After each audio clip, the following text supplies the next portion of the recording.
Elas emagreciam a cada dia. Não era um detalhe que se perdia na luz da manhã, era uma linha que desaparecia do rosto, uma sombra que crescia sobre os olhos. Na sala de aula, as duas dividiam o mesmo caderno, pegavam leve nas palavras e evitavam olhar quem vinha de fora. Quando uma professora tocou delicadamente no braço de uma delas e notou o pulso fraco, a direção não demorou a ligar para o conselho tutelar. A primeira ligação atravessou a noite até a casa grande onde Juan tinha deixado as filhas uma semana antes, por causa de um compromisso de trabalho que se transformara em semanas. Juan pousou naquela noite como sempre, roupas escolhidas por assistentes, carro blindado esperando na plataforma, uma mala que parecia qualquer coisa menos vazia. A mansão brilhou por fora, vidro e mármore sobre a lua, tudo permitindo que alguém acreditasse que ali a ausência era apenas uma questão de agenda. O que a riqueza não podia comprar, ele sentiu no primeiro passo dentro da sala de jantar. 2 cadeiras vazias, um prato com sopa morna sobre a mesa e Cassandra sentada no sofá, com as mãos cobrindo o rosto. Elas não param de perder peso, disse ela quando levantou os olhos. Havia lágrimas, mas também uma prontidão teatral no gesto. A escola ligou. O conselho bateu à porta. João. Cassandra chamou o nome errado uma vez, e Juan percebeu a distração como um soco. Havia chegado a um ponto em que nem as falhas em seu próprio nome o surpreendiam mais. Bia e Ana apareceram na porta do corredor, encostadas uma na outra. Eram gêmeas, mas não idênticas. Eram ecos, ares longos, olhos que mantinham a infância por pouco tempo. Eram curiosas pelo gesto do pai, porém seu corpo falava mais alto. Bia sorriu com força, e Ana fez sinal tímido, e por um momento tudo entre eles foi apenas essa tentativa de normalidade. Juan as observou com um amor que vinha acumulado e pesado como faturas não pagas. Ele imaginara voltar e consertar. As fotos nas revistas, a presença em inaugurações, as doações em nome da fundação, isso soava como um tipo de reparo que nunca chegava ao núcleo. Ele se lembrou de uma tarde em que perdeu o recital de Ana por uma teleconferência. Pensou nas vezes que prometera estar no jogo da escola e acabar em jantares com executivos. A culpa era uma corda que apertava o peito. Eu falei com um pediatra, disse ela, com voz neutra. Ele passou uns exames, alguns sinais, mas nada conclusivo. Disse ser algo que pode ser psicológico, estresse. Às vezes meninas têm alteração no apetite. Juan olhou para as meninas, para sua própria filha que parecia infantil demais no corpo que vacilava. Ele não acreditou na palavra psicológico como explicação exclusiva. No passado, havia casos em que crianças perdiam peso por ansiedade, por dietas forçadas. Mas havia algo em Cassandra que o fez bater o pé, não como pai agora ausente, mas como alguém que via padrões de mentira com a mesma clareza com que via um cheque sem assinatura. No dia seguinte, a escola encaminhou um relatório ao conselho tutelar com fotos das meninas durante o semestre. Havia comentários de professores notando cansaço, confissões de que os pais das colegas se queixavam de um aroma adocicado na pele das meninas, de que elas recusavam alguns alimentos. Coisas pequenas, fáceis de ignorar, que juntas formavam uma constelação perigosa. Se quiser descobrir como essa investigação mudou tudo, fica comigo até o final desta história. A casa de Juan era uma linha longa de luxo, paredes com arte moderna, quartos que mais pareciam suítes de hotel 5 estrelas, janelas que abriam para jardins impecáveis. O que o dinheiro não conseguiu isolar foi o vazio. Havia corredores que ecoavam onde deveriam existir passos de crianças rindo. Cassandra preenchia esse vazio com ocupações 1000 e com a presença próxima às meninas, sempre com um cuidado que beirava o possessivo. Ela as escolhia em restaurantes, fazia sopas que apenas elas tomavam, preparava remédios caseiros com frascos sem rótulo e falava de tratamentos como quem tem uma solução única para um problema que só ela compreendia. As primeiras consultas médicas trouxeram frustrações. Exames de sangue, ultrassons, avaliações nutricionais, tudo enviado aos melhores laboratórios que os contatos de Juan garantiam. Nada indicava uma doença orgânica evidente. O pediatra comentou que, em casos raros, alterações no comportamento alimentar podem provocar perda de peso e enfraquecimento, e que era preciso observar o que as crianças comiam longe do olhar médico. Frases cuidadosas como sugere-se acompanhamento e possível componente psicoemocional foram devolvidas em relatórios que não acalmavam. Os avós maternos chegaram com malas e declarações firmes. Eles lembraram dos pais da escola, de pequenos gestos de sinais, de noites sem sono. As visitas transformaram a casa em um tribunal doméstico. Em reuniões tensas no escritório, entre documentos e xícaras de café caro, falaram em ameaça de retirada da guarda, em contatar advogados, em expor a situação na mídia se necessário. Para um homem acostumado a controlar narrativas, a ideia de um escândalo chamou sua atenção. Juan sentia o peso do olhar público pendurado sobre seu nome e a responsabilidade de colocar as filhas em primeiro lugar como imagem e como carne viva. Cassandra resistiu a toda essa interferência com um ar de ofensa. Em público mostrava-se maternal. Nas redes sociais postava fotos das meninas em passeios que, olhando de perto, tinham a ver com imagens mais do que com realidade. Sorrisos ensaiados, pratos vazios fotografados com estética. Quando confrontada pelos avós, ela tinha palavras prontas, relatórios médicos, ordens de especialistas e acusações veladas de exagero e invasão. Seus olhos, entretanto, traíam outra narrativa. Pequenos tiques, uma inquietação no lábio, uma necessidade de confirmar que estava no controle. Juan começou a notar, devagar e como quem pisa em vidro, que Cassandra financiava seu próprio círculo de benfeitores com bilhetes de crédito que apareciam e sumiam. Em uma gaveta trancada, achou envelopes com comprovantes, mensagens breves em apps de jogo e uma planilha mal feita, rabiscada com dívidas e apostas. Não era algo que ele podia enfrentar com cifras, era um padrão que a movia. O padrão era perigoso não só para ela, mas para suas filhas, porque em jogos de azar, a lógica muitas vezes transforma pessoas em peças descartáveis. A primeira faísca de desconfiança mais aguda veio por acaso. Em uma tarde em que as meninas dormiam, Juan pegou o laptop que Cassandra deixara sobre a mesa do escritório. Não foi uma procura metódica, foi o movimento de alguém que queria sentir algo familiar. Há coisas que dinheiro não explica, e uma dessas coisas é a necessidade de controlar a narrativa íntima. Ele abriu o navegador, deslizou por abas abertas e viu uma janela de chat com uma voz que nomeava o médico da família, Dr. Cássio. As mensagens eram curtas, pontuais, e falavam de ajustes, de resultados que precisam aparecer e de palavras que sublinhavam transações, garantir, pagar, quando for o momento. Não havia violência explícita ali, não ainda. Havia uma conivência que soou como um clique seco. Juan sentiu uma descarga de sorte e medo. Ele não acreditava em coincidências. O tempo todo, durante reuniões com assessores, havia algo agora que pedia ação rápida. Ele podia comprar a versão mais plausível da história e manter tudo sob controle. Ou podia escartar até saber a verdade, mesmo que ela destruísse a família. O medo lhe apontou o caminho. Cássio era um médico com boa reputação na cidade. No perfil social, ajudava campanhas, sorria em fotos de eventos beneficentes. Em consultas, havia algo carismático no trato, uma voz calma, gentileza para com as meninas e atenção para Cassandra. Pouco a pouco, a imagem do médico que salvava reputações passou a ranger na mente de Juan. Ele começou a prestar atenção nas idas de Cassandra ao consultório. Ela ia em horários estranhos, saía apressada e parecia nervosa quando retornava. Uma vez a viu entrando no carro com um sorriso forçado, deixando para trás um consultório que cheirava a desinfetante e promessas. Juan contratou discretamente um segurança com autorização para observar, não para invadir. Não era o tipo de movimento que se levava ao público. Era algo que se fazia em silêncio quando estava em jogo a vida das filhas.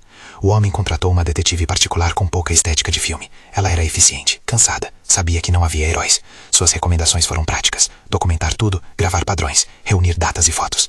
Juan era acostumado a pagar por soluções rápidas, mas isso estava além de um gasto qualquer. Cada centavo investido naquele pequeno exército privado era uma aposta contra o risco maior. As meninas continuavam mudas sobre o que lhes acontecia. Em alguns momentos, quando a presença de Cassandra se esfumaçava em risos e colos, Anne e Bia olhavam para Juan com uma espécie de hesitação que doía. Uma vez, Ana pegou a mão do pai com força e perguntou com aquela voz de criança que nomeia o óbvio: "Por que você ficou tanto tempo fora, papai?" A pergunta, simples, destruiu uma parede dentro dele. Houve lágrimas do tipo que não são para ser vistas por assessores. Ele prometeu que nunca mais. A investigação de Juan se fez com passos curtos. Fotos foram tiradas nos horários em que Cassandra levava as meninas a almoçar. Vídeos curtos mostravam a mãe servindo a sopa aos filhos. Uma mesa posta, 2 tigelas translúcidas que, perto demais, pareciam idênticas. Cassandra sempre servia primeiro as meninas. Tratava-se de um ritual. Num desses vídeos, captado por uma câmera discreta no jardim, Juan viu Cassandra conversar ao telefone e depois olhar para as meninas com um sorriso manso. Entre as imagens, pequenos detalhes começaram a se alinhar. Frascos que apareciam e desapareciam, bilhetes trocados, uma reserva em um hotel próximo à clínica que coincidia com datas de estranhas consultas. Juan sentiu o estômago doer quando ouviu, numa gravação obtida pela detetive, a voz de Cassandra conversando com alguém que parecia insistir em apressar as coisas. Não havia menção explícita à violência. Havia, porém, uma indicação de que havia um plano cujo objetivo maior não lhes era claro. Se der certo, nós dois até ficamos bem, dizia a voz gravada. Era suficiente. Para um homem que precisava decidir entre confiar no amor declarado e proteger as filhas, aquilo foi como um aviso luminoso.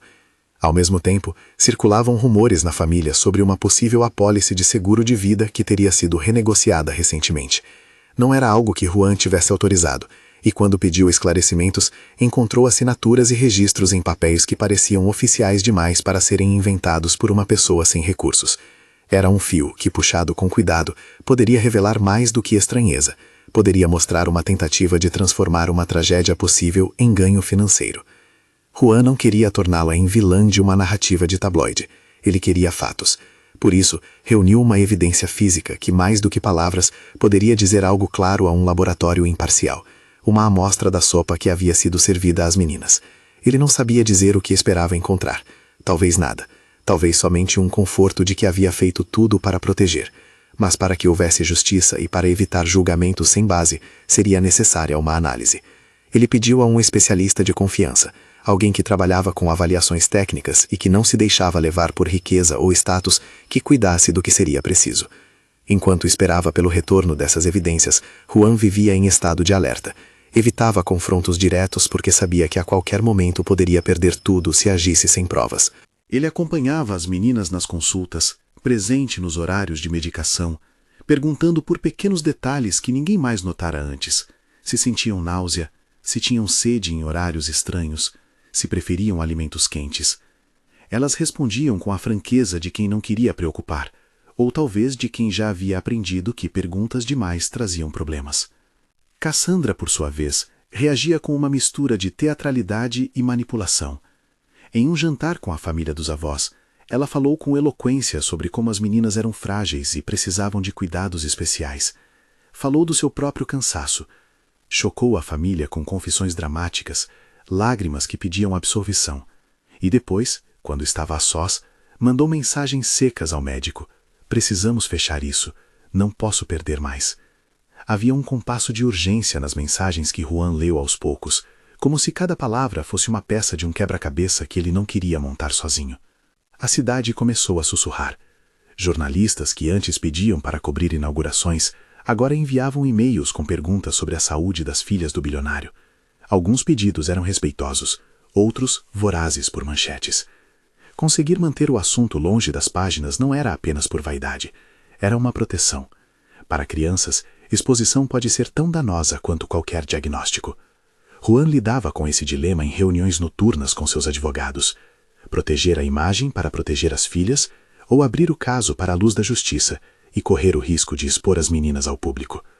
Nas semanas seguintes, a investigação recolhia camadas.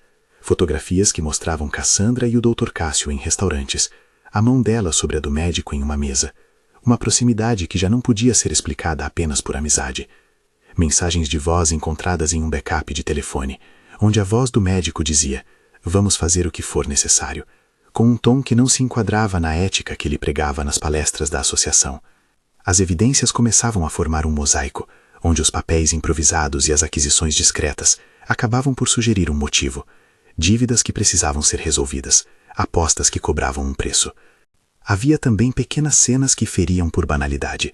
Cassandra comprando bilhetes, uma planilha com números que subiam como uma escada de pedras soltas, fotos de prendas sem dono. Juan pensava em como o vício corrói a lógica moral e transforma aquilo que deveria ser cuidado em mercadoria.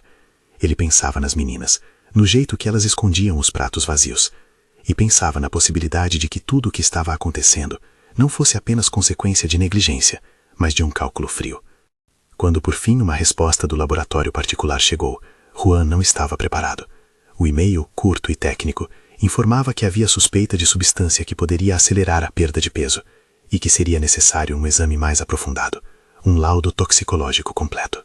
Não havia conclusões vinculantes ainda, e as palavras usadas pelos técnicos foram cautelosas. Sugere, possível, indicativos que merecem investigação. Era o suficiente para abrir uma porta, e ao mesmo tempo o bastante para reter a esperança que Cassandra apresentava como verdade. Juan guardou o laudo no bolso como se fosse um pedaço de madeira para construir algo que pudesse salvar sua família. Ele percebeu que a investigação externa não podia ser feita apenas por recursos financeiros. Precisava de estratégia, precisão e urgência. Chamou então um velho amigo, um advogado criminal que já lidara com casos midiáticos, e pediu discrição. Pediu também que o amigo acionasse contatos na polícia sem dar margem a vazamentos que pudessem expor as meninas. Quando ele mostrou as evidências ao seu advogado, o homem ergueu o olhar e deixou que palavras duras caíssem no ambiente luxuoso da sala. Isso, na mão certa, abre investigações. Tu tens recursos, disse o advogado. Mas cuidado, ao mesmo tempo em que protege, abrir uma ação precipitada pode quebrar a guarda. A mídia vai querer sangue. Temos que agir com método. Juan concordou, mas implorou, em silêncio, para que o método fosse rápido. A cada noite que passava, ele via no rosto das filhas a perda de cor, e em cada foto intocada pelas reportagens, havia uma possibilidade de que Cassandra continuasse a agir como protetora, e ao mesmo tempo, como alguém com motivos para destruir aquilo que amava. Houve um encontro marcado entre Cassandra e o médico que mudaria tudo. A detetive particular passou a noite fotografando o restaurante onde se encontrariam, capturando detalhes do perfume no ar, a espera e a aproximação de ambos. O que antes era só suspeita materializou-se em imagens. O médico tocando o braço de Cassandra, uma troca de objetos no bolso que poderia ser inofensiva. Em uma delas, Cássio sorri com a calma de quem sabe negociar com máscaras. Nessas imagens havia evidência de proximidade, e isso era uma peça que poderia dar voz ao que os exames ainda não tinham provado. Num telefonema interrompido por ruídos de trás de uma porta, Cassandra foi ouvida dizendo algo que ressoou no ouvido de Juan como um sino de alerta. Não podemos falhar agora. Tem que parecer natural. Tem que parecer um acidente. Não houve riso, só a palavra acidente lançada como uma moeda no ar. Juan engoliu. Não se permitiu o luxo de conclusões precipitadas. Era um homem que entendia o poder de uma narrativa construída à base de meia-verdade. Ele decidiu que não denunciaria em público sem um laudo que não desse margem a atalhos. Mas também não esperaria que o tempo transformasse as meninas em lembranças. Chamou os avós, reuniu documentos e escolheu que o próximo passo seria um confronto com provas irrefutáveis. Naquela noite, ele sentou com as filhas na cozinha, com a luz baixa e o cheiro da sopa que agora ninguém tocava. Pegou as mãos pequenas e prometeu que faria tudo para trazê-las de volta. Bia encostou a cabeça no peito do pai e Ana fechou os olhos, como se para poupar a si mesma de ver a longa fila de acontecimentos. Cassandra entrou na cozinha com um semblante de quem vai assistir a um filme que escreveu. Juan segurou a respiração. Havia um fio tênue entre a necessidade de proteger e a perda de controle. Ele sabia que, ao tirar a cortina, poderia revelar coisas que não voltariam a ser como antes. Ainda assim, a verdade chamava mais alto do que o medo de escândalo.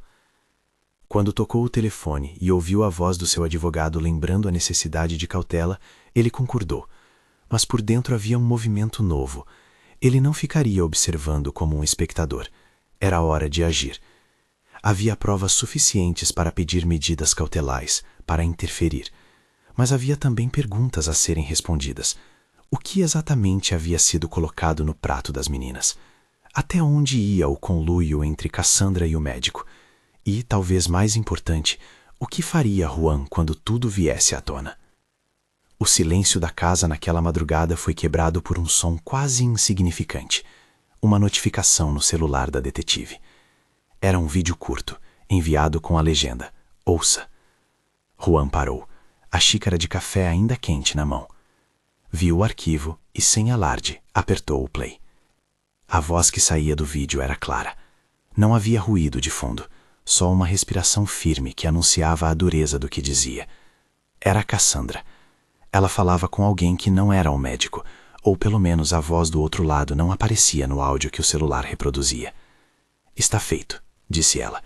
Amanhã eu deixo que pareça natural. Quando eles virem o laudo, vai parecer um desfecho triste. A gente fica com o seguro. Juan sentiu o chão sumir. Não era apenas o conteúdo que o atingia, era a frieza do tom, o cálculo evidente por trás das palavras. A partir dali, não havia espaço para dúvidas brandas. Existia a certeza de que alguém planejava um jogo que poderia custar a vida de suas filhas. Ele fechou o celular e ouviu o mundo retomar seu ruído. O vento lá fora, o cri-cri distante de uma luz de segurança. No impulso, chamado por uma mistura de pânico e necessidade de decisão, pegou o casaco e saiu.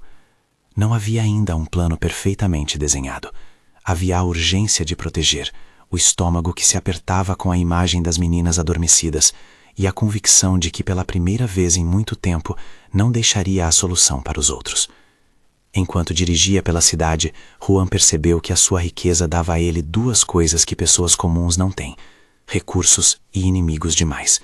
Os recursos lhe permitiam montar uma investigação quase imediata, chamar especialistas, tutelar procedimentos, frear manchetes.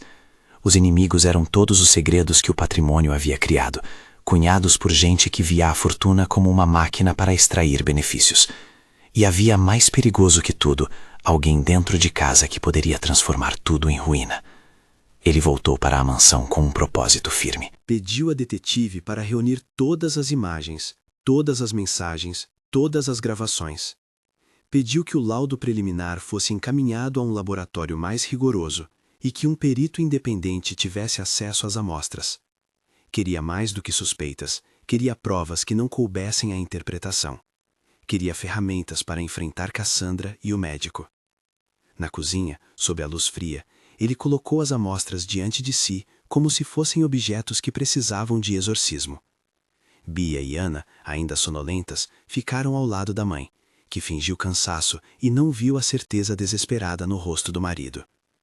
Cassandra falava baixo, fazia piadas curtas, enquanto o olhar atravessava a mesa. Em um canto, a detetive anotava coisas sem olhar para cima, num gesto de quem já viu demasiado. Juan sabia que o próximo gesto poderia ser o último que preservaria algo da família, ou o gesto final que a destruiria. Havia uma linha tênue entre salvar as meninas e destruir as pequenas coisas que restavam do lar. Ainda assim, ele não hesitava. Ele havia escolhido viver com a verdade, mesmo que essa verdade viesse com ruínas. Ao fechar as luzes naquela noite, enquanto as meninas dormiam de maneira errática, ele pensou nas próximas horas. Teria que confrontar Cassandra com evidências em mãos? Deveria chamar a polícia imediatamente? Ou seria melhor esperar pelo laudo que lhe desse autoridade? A resposta não vinha em velocidade suficiente. No quarto, as duas meninas dormiam lado a lado. Ana com uma mão na boca, Bia com o rosto voltado para a janela. Juan ficou ali, observando. Recordou a primeira vez que pegou nas mãos de cada uma delas, tão pequenas que cabiam inteiras nas suas. Recordou de promessas que fizera a si mesmo como pai ausente. Não vou falhar. Chegarei a tempo. A imagem atual era diferente. Era uma promessa que exigia fluxo de coragem e um movimento decisivo. Na manhã seguinte, a detetive enviou uma nova mensagem. Achei algo. Era uma foto. Cassandra e Cássio em um corredor de hospital, perto de uma porta marcada por números.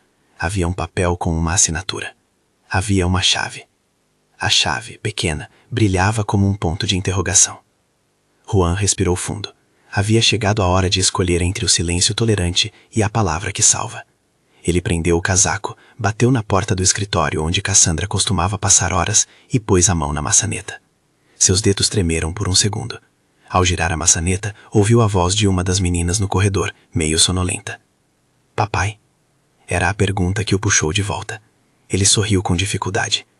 Estou aqui, disse, e sentiu como se cada sílaba fosse impossível e necessária ao mesmo tempo. Quando abriu a porta do escritório, Cassandra olhou para ele com olhos que por uma fração não souberam se seriam de surpresa, medo ou cálculo. Ela sorriu. Quer um café? Perguntou com a voz de quem convida e também testa. João segurou a alça da caneca e, enquanto tomava um gole que não o aquecia, olhou para ela com a calma de um homem que já havia decidido qual seria o próximo movimento. Precisamos conversar, disse, sobre o que você falou no áudio. Cassandra fechou a boca e o silêncio se fez tão denso que o ar parecia mais pesado. No corredor, as crianças brincavam. No jardim, o sol batia sobre os vitrais. E, no entanto, havia uma tensão que tingia tudo de cinza.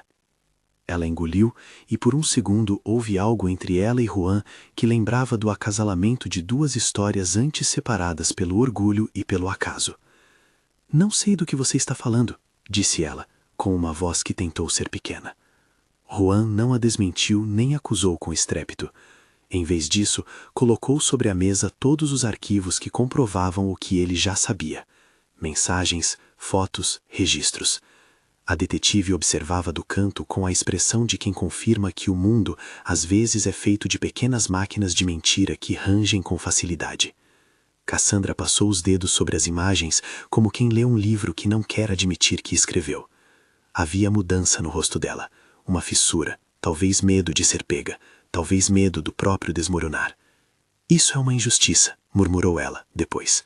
Você está me acusando sem prova. Tenho provas, respondeu Juan, e por um momento a voz dele foi tão firme que parecia sustentar o ar. Mas vou dar a você a chance de explicar. Ela respirou. Eu estava tentando proteger vocês. Eu estava tentando ganhar tempo para tratar delas, para conseguir um tratamento alternativo. O que você vê aí é um plano, disse, as palavras se enrolando, para garantir que elas tivessem o que precisavam. Juan a estudou.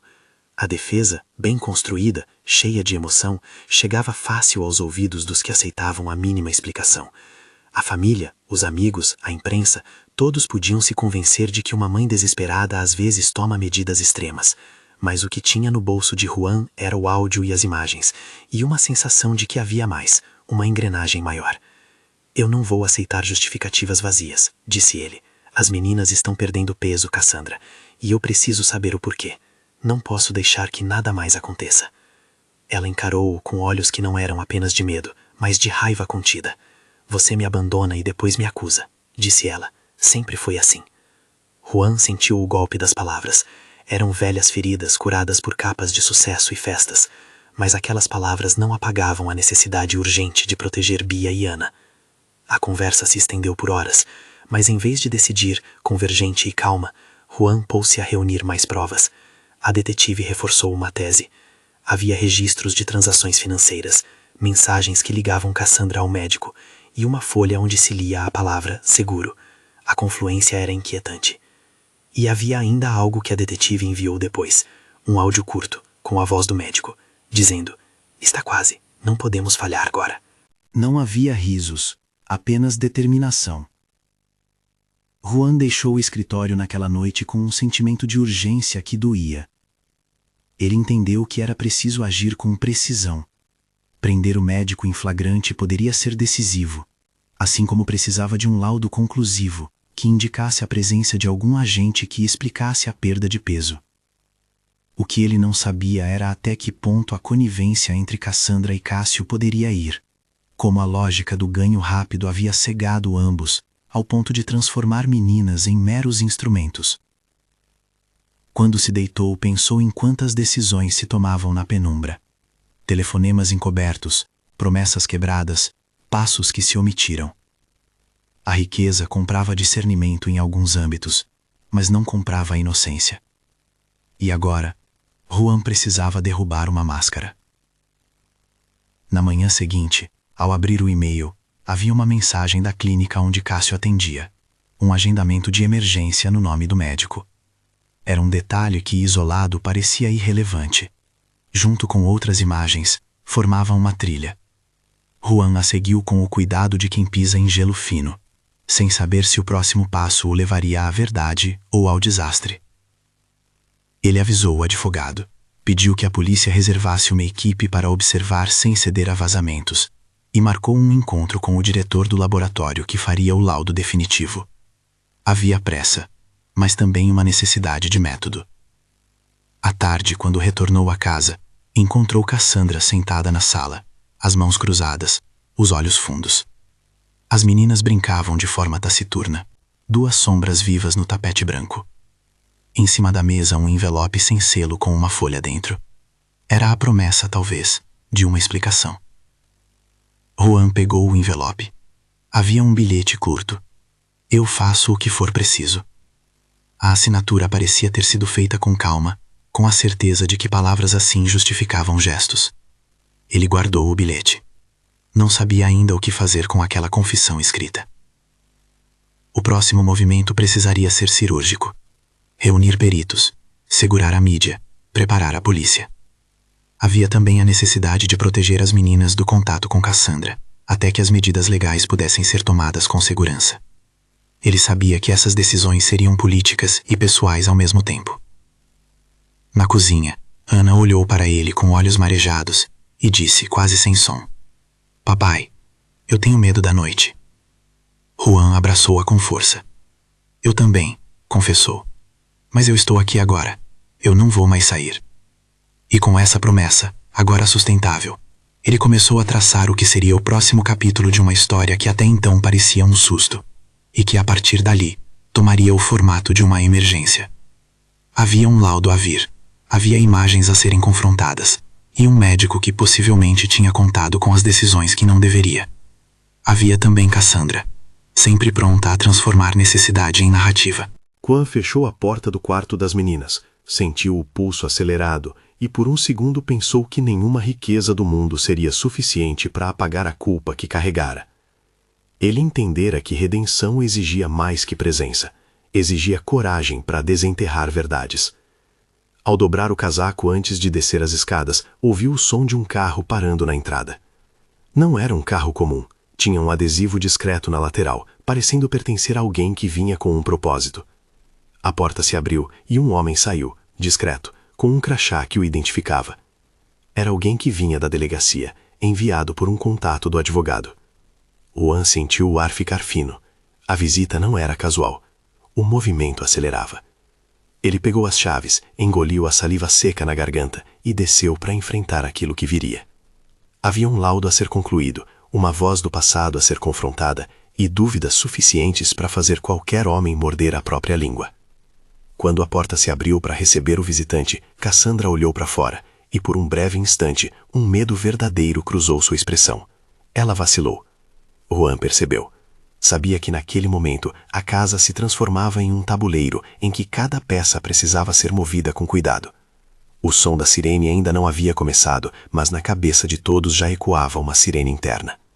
E assim a primeira linha do conflito foi traçada. Provas colhidas, laudo a caminho, testemunhos em anotações e um laço que poderia se romper de vez. Havia caminho pela frente, repleto de perguntas que pediam respostas. Juan não sabia naquele instante se conseguiria salvar todos sem perder parte de si mesmo, mas sabia que não voltaria atrás. A visita do homem da delegacia não foi o sinal imediato de combate, foi antes um aviso sutil de que a noite já não pertencia só à mansão. Ele entrou calmo, com um bloco de notas e um olhar que não queria teatralidade.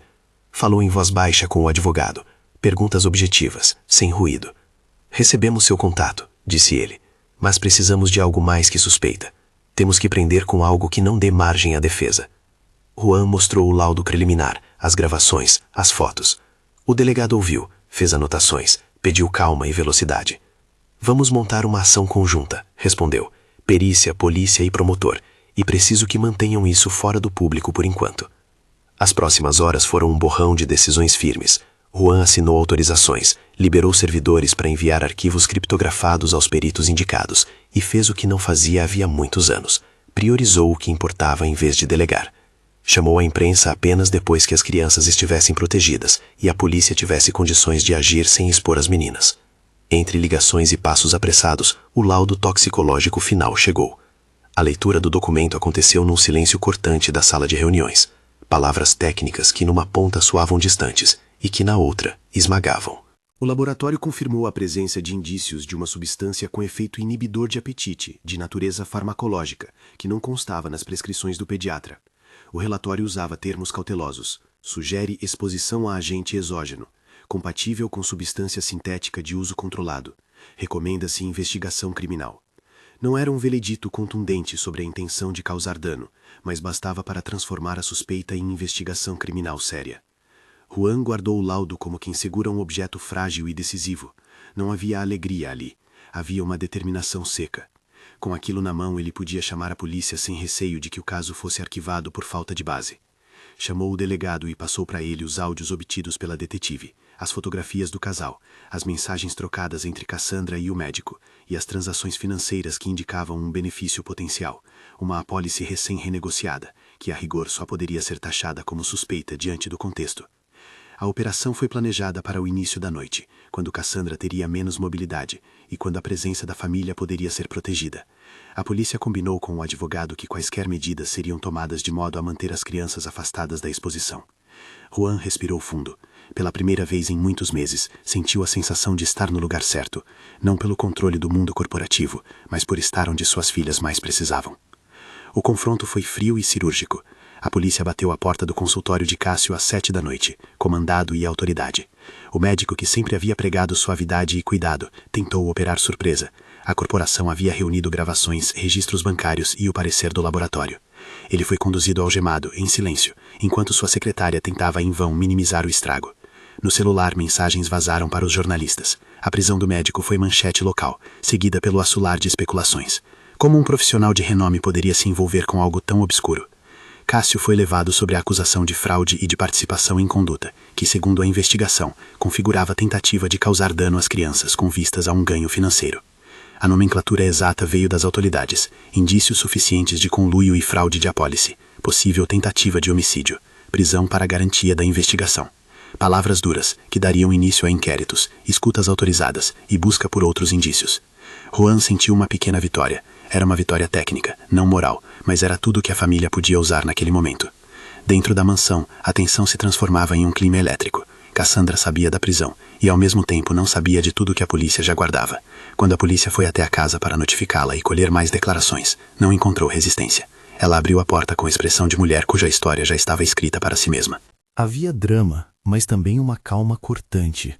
Nas conversas iniciais com os investigadores, ela negou o envolvimento direto com qualquer substância. Falou de tratamentos alternativos, de noites sem dormir, de atos de desespero que, para ela, justificavam escolhas. Ao ser confrontada com as gravações, tentou explicar que fora coagida, que havia sido manipulada pelo médico. O tom era o de quem ainda tentava moldar uma narrativa que mantivesse algum resquício de maternalidade. A essa altura, a mansão estava cercada por profissionais. Peritos recolhiam amostras, policiais faziam perguntas, advogados analisavam as implicações legais de cada frase dita. Havia um certo assédio por parte da mídia que tentava driblar o isolamento, mas Juan mantinha o controle. Ninguém falaria sobre as meninas. Protegê-las passava por resguardar a intimidade antes de qualquer espetáculo público. Afinal, a outrora imagem do bilionário em revistas sociais agora pendia por um fio. A prioridade era o que restava de família, não a reputação. Na noite do confronto formal, Juan colocou diante de Cassandra as provas, o laudo, as mensagens e as fotos. O ar ficou denso. Havia lágrimas, mas também a dureza de quem percebeu que a mentira chegara a um ponto em que nada mais maquiava o cálculo. Você tinha a opção, disse Juan com voz amarga. Você poderia buscar ajuda, falar com a gente. Você nos escolheu como alvo. Por quê? Ela o olhou com um misto de raiva e desespero. Eu precisava pagar as dívidas, respondeu. Eu tentei de tudo. Não tenho como explicar sem parecer monstruosa. Não mudou nada, disse Juan. As meninas estão doentes. Não se pode justificar isso. O tom subiu e o calor da discussão espalhou-se pela casa. Cassandra, acuada, saiu da sala com passos bruscos. Em vez de confinar-se, respirou fundo e foi até a cozinha. Os presentes acharam o gesto estranho. Ela bateu portas, abriu gavetas, no rosto havia um movimento entre a confusão e a resolução. A polícia acompanhou cada passo pelos corredores. Alguns agentes mantinham uma distância cautelosa, outros se posicionavam estrategicamente, preparados para tudo. Ninguém viu com clareza o que aconteceu nos minutos seguintes. Havia relatos fragmentados, um cheiro súbito, um estalo, o apito estridente de um detector de fumaça que começou a soar. Alguém gritou, as luzes se tornaram sombras. As janelas que até então mostravam a mansão como um monumento ao controle tornaram-se possibilidades de saída que precisavam ser avaliadas com pressa. O incêndio começou como fogacho e rapidamente se transformou em algo que exigia respostas imediatas. Não é necessário descrever a sequência com pormenores operacionais, bastam os efeitos humanos. As chamas lamberam a cozinha, espalharam um calor que incendiava o ar, e a casa, por mais forte que fosse sua estrutura, cedeu à velocidade do fogo. Havia pânico. Havia meninos dos vizinhos acendendo linhas de comunicação. Sirenes que não eram só da polícia, mas de brigadas civis, começaram a se aproximar. A prioridade, naquele caos, foi salvar as meninas. Juan tomou decisões simples e brutais. Chamou as filhas, pegou as mãos que poderiam ter perdido força e correu para a saída mais próxima. Nas escadas, houve uma queda, alguém tropeçou. Os bombeiros chegaram com rapidez profissional, rompendo a noite. Som de máscaras, ordens curtas. Em meio ao surto de fumaça, imagens se fixaram na memória de quem estava lá. Ana puxando a manga do pai. Bia engasgada de medo. Cassandra correndo de um lado para o outro com uma mistura de súplica e fúria. Havia ainda a figura do médico, que em algum momento havia chegado, como se também nutrisse uma urgência própria. A polícia recolheu-no do portão antes que pudesse entrar. As crianças foram resgatadas quase na totalidade por uma janela que dava para o jardim lateral, onde um movimento de vizinhos com cobertores formou um corredor até os braços de quem as esperava. Em meio ao som estridente das sirenes, Juan ouviu o grito de um bombeiro. Saia! E sentiu o calor subir, como se a casa quisesse engolir tudo. Ele viu Cassandra por um instante na escada, olhando para trás como se buscasse algo. Talvez sinais de controle, talvez lágrimas. Depois, uma fumaça espessa cobriu sua silhueta, e ela desapareceu no turbilhão de chamas e homens. O incêndio foi controlado. As sirenes se calaram, e deu-se lugar ao silêncio pesado de quem reconstruía as peças do que sobrara. No terreno ainda quente, peritos e policiais recolheram o que podiam. Havia muita destruição, mas os bombeiros, ao relatarem o ocorrido, disseram que a ação rápida evitara o pior em termos de vítimas. As meninas estavam em observação, com inalação superficial de fumaça, mais vivas. Para Juan, isso era mais que alívio. Era o alívio de alguém que percebeu, de forma visceral, que estava disposto a perder tudo, a fim de manter o que era mais caro. Cassandra, no entanto, foi um elemento que faltava no palco final daquela noite. A casa tinha marcas de que ela estivera lá até os últimos segundos, mas nos relatórios iniciais dos bombeiros não havia confirmação de um corpo. Havia câmeras, sim, mas as imagens eram confusas. Uma sombra correndo pelo lado de serviço, um vulto encapuzado que poderia ser ela, ou alguém que se parecia com ela. Havia também a hipótese, levantada discretamente pela polícia, de que a cena poderia ter sido um descontrole provocado para apagar provas. A dúvida pairou, como fumaça que não se assenta. Os dias seguintes foram um emaranhado de inquéritos e de cuidados. Cássio permaneceu preso. A promotoria apresentou acusações formais baseadas nas gravações, nas transações e no laudo que indicava a presença de substância nas amostras colhidas da comida das meninas. Em depoimento, ele preferiu o silêncio, ou tentou reduzir a própria culpa a um equívoco profissional. A justiça, porém, agiu com a prudência do início de um processo. Medidas cautelares, prisão preventiva e abertura de apurações sobre responsabilidades. O advogado dele insistiu na defesa técnica. A opinião pública, sedenta, exigia nomes e culpados. Quanto a Cassandra, o boletim policial informado aos veículos foi lacônico, não localizada. Havia na perícia indícios de que partes da casa foram consumidas por chamas em áreas onde a pessoa poderia ter passado. Havia também relatos de testemunhas que alegavam ter visto alguém com roupas familiares saindo em direção a um carro que circulou com pressa na rua atrás da mansão antes de desaparecer. Câmeras de rua, no entanto, mostravam imagens lapidadas pelo noturno, nada conclusivo. Para a polícia, a hipótese da fuga era tão plausível quanto a possibilidade de que, em meio ao fogo, ela tivesse se ferido e não conseguido ser localizada. O que a narrativa pública devolveu foi a imagem de uma mulher desaparecida, nem morta, nem presa. Um espaço em branco que laterais de tabloide e rumores tentariam preencher. As investigações continuaram. Perícias mais profundas nas amostras confirmaram a presença de traços de uma substância que, embora a nomenclatura não fosse divulgada ao público para preservar o processo, era descrita em relatórios internos como um agente com propriedades anorexígenas de uso restrito. Isso trouxe à tona a natureza criminosa da situação. A manipulação da dieta das meninas não poderia ser tratada como mera negligência. O médico passou por sindicância no conselho de classe.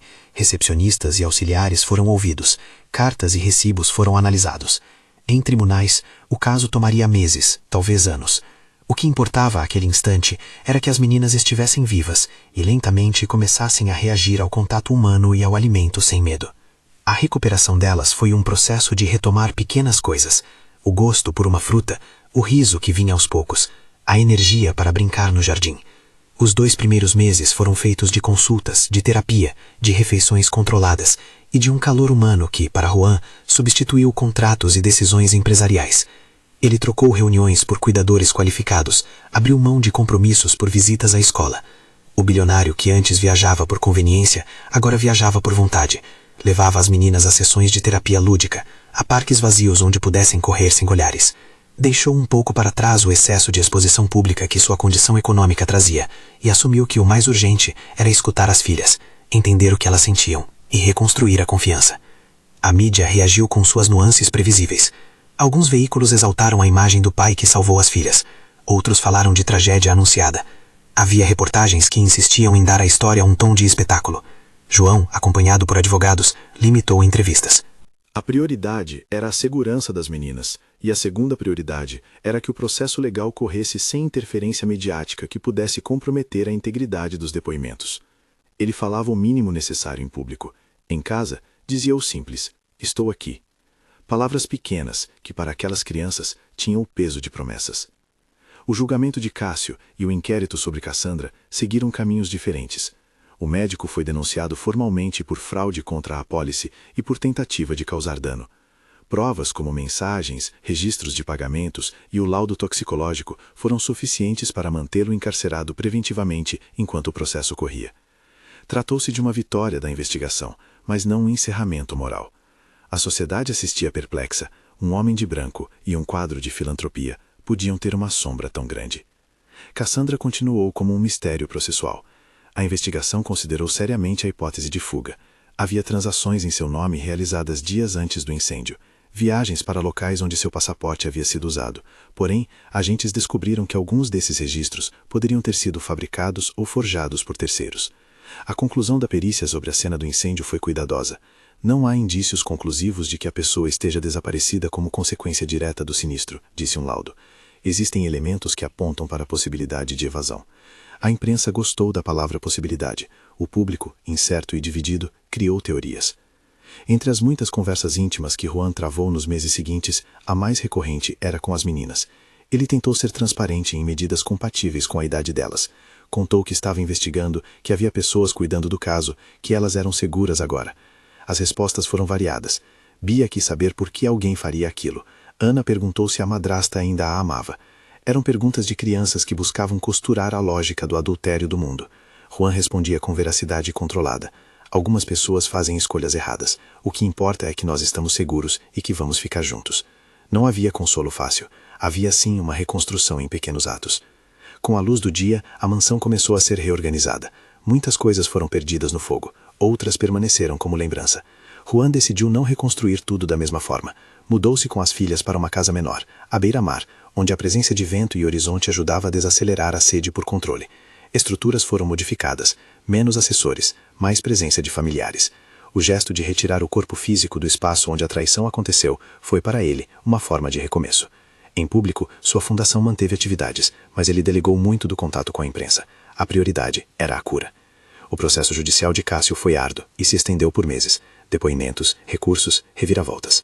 Algumas testemunhas recuaram, outras mantiveram a narrativa. Em audiência, a promotoria sustentou que houve conluio com a madrasta para manipular o quadro clínico das crianças visando um benefício financeiro.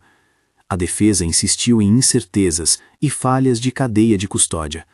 Ainda assim, as evidências foram suficientes para a condenação por fraude e tentativa de homicídio em grau de tentativa, segundo os autos. Cássio foi sentenciado a cumprir pena, e a condenação acarretou repercussões profissionais, cassação de registros, afastamento de comissões. Para Juan, a condenação do médico foi um ponto de justiça, não um ponto final. A justiça, lembrou ele, é lenta e muitas vezes insuficiente para consertar o que foi feito. Quanto a Cassandra, a incerteza continuou a ser o elemento mais doloroso. A polícia, após buscas internacionais e relatórios do serviço consular, não localizou sua presença em bases oficiais confiáveis. Houve relatos esporádicos de avistamentos. Uma mulher com perfil semelhante vista em uma cidade costeira, uma fotografia mal resolvida em uma plataforma estrangeira. Uma voz no telefone que parecia familiar. Nada, porém, foi conclusivo. Para alguns, ela seria uma fugitiva que se reinventou. Para outros, seria um espectro que se misturou à fumaça daquelas noites. Essa falta de resolução criou um terreno fértil para curiosidade e medo. Para Juan, significou que enquanto houver dúvida, haverá um pedaço que o impede de descansar plenamente. Os anos que se seguiram foram de reconstrução lenta e de aprender a conviver com a cicatriz. As meninas recuperaram peso, cor e energia. Com terapia ocupacional e apoio psicológico, voltaram a rachar risos. Houveram noites de confronto com rememorações, mas também tardes de brincar na areia sem que o passado interferisse. Juan aprendeu o significado prático da presença. Ir às apresentações escolares, pequenas viagens sem protocolo, noites de histórias contadas antes de dormir. Sua relação com o trabalho mudou, delegou mais e assumiu o papel de pai que se permitiu errar e aprender. A fundação que administrava ganhou um novo foco, programas de prevenção ao abuso e campanhas de orientação sobre sinais de negligência, com recursos destinados a programas de atendimento a crianças. Juan usou a visibilidade da tragédia para criar ferramentas que esperava pudessem evitar que outras famílias passassem por algo semelhante. Essa transformação pública não foi expiação, mas foi uma tentativa concreta de transformar dor em ação. No entanto, havia momentos, pequenos e pungentes, em que as feridas se abriam. Quando uma notícia ressurgia com teorias sobre Cassandra, Juan evitava redes sociais e olhos curiosos. Se via uma imagem que se assemelhava a ela em algum lugar, sentia náusea. Por outro lado, às vezes desejava respostas, e se perguntava se preferia ter conhecimento do destino definitivo do que viver com uma dúvida interminável. A ambiguidade era uma sombra constante. Ela alimentava debates, criou podcasts, fez documentários e manteve o caso vivo na memória coletiva. Para a família, era um assunto que se tocava com cautela. Para o público, era um enredo que alimentava a curiosidade. O epílogo dessa história, como toda história verdadeira, não se encerra em um laudo ou em uma sentença. Algumas portas se fecham, outras permanecem entreabertas. Juan guardou na gaveta do quarto das meninas uma caixa com bilhetes antigos, fotografias e um segundo laudo que explicava procedimentos médicos e recomendações. Numa tarde de verão, sentado numa cadeira de praia, ele observou Bia pintar com cores vivas e Ana construir castelos de areia. O barulho do mar era uma parábola de continuidade, ondas que voltavam sempre, mesmo depois de cada ruído.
Há ainda quem pense que a verdade importa menos que a segurança das meninas.